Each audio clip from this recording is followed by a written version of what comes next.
Bonjour, je suis Marie-Esther et bienvenue sur En Santé Épanouie. Aujourd'hui, je vais vous partager un exemple d'utilisation de la recette de pâte à pizza postée précédemment sur ma chaîne, ainsi que les indications de temps de repos et cuisson de la pâte. Cette pâte à pizza s'utilise comme les pâtes classiques, elle est très facile à manipuler. Je commence par fariner mon plan de travail que j'ai recouvert au préalable de papier cuisson réutilisable. Ensuite, j'étale la pâte en fonction de la forme de mon moule.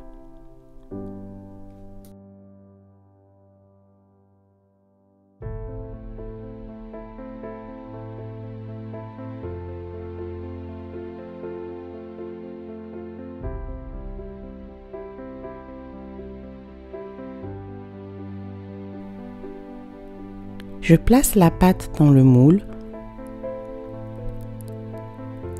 et je prends le soin d'appuyer légèrement pour bien recouvrir tous les recoins.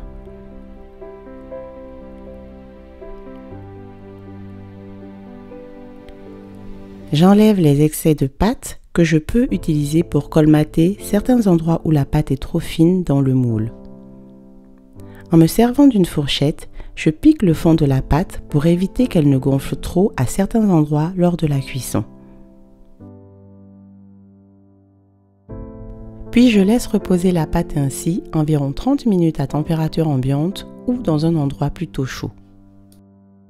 Au bout de 30 minutes, je rajoute sur le fond de pizza du pesto de chou kale pour avoir une base pesto. Vous pouvez retrouver la recette de ce pesto dans la vidéo épinglée en haut de l'écran. Bien sûr, vous pouvez utiliser la base de votre choix, mais je trouve que pour cette recette, le pesto se marie bien avec le poireau.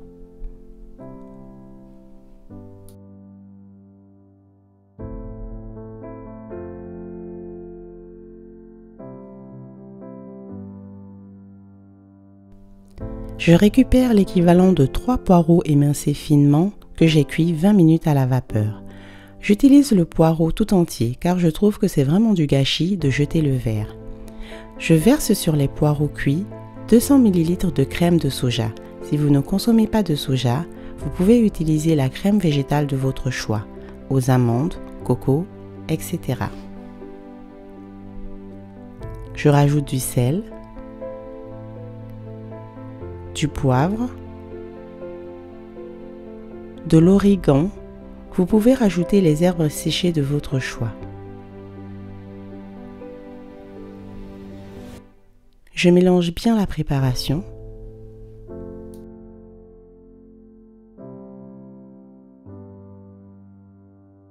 Je récupère mon moule à pizza et je répartis uniformément ma préparation à base de poireaux sur le fond.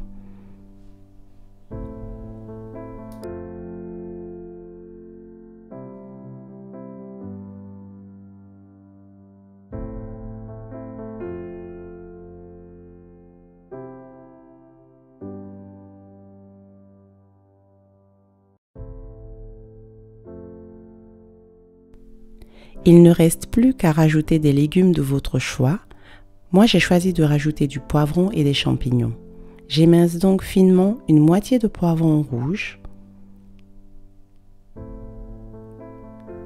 ainsi que quelques champignons.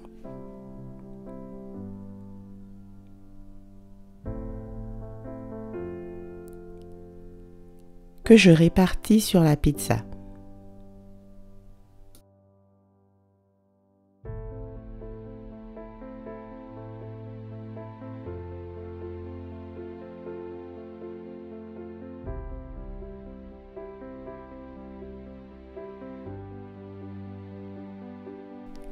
Je râpe par-dessus un petit morceau de tome de chèvre au lait cru. Si vous êtes vegan, vous pouvez sauter cette étape ou la remplacer par un substitut de fromage. Je termine en rajoutant quelques olives vertes. Et voilà, il n'y a plus qu'à enfourner la pizza pendant 15 à 20 minutes en fonction de sa taille à 180 degrés à chaleur tournante.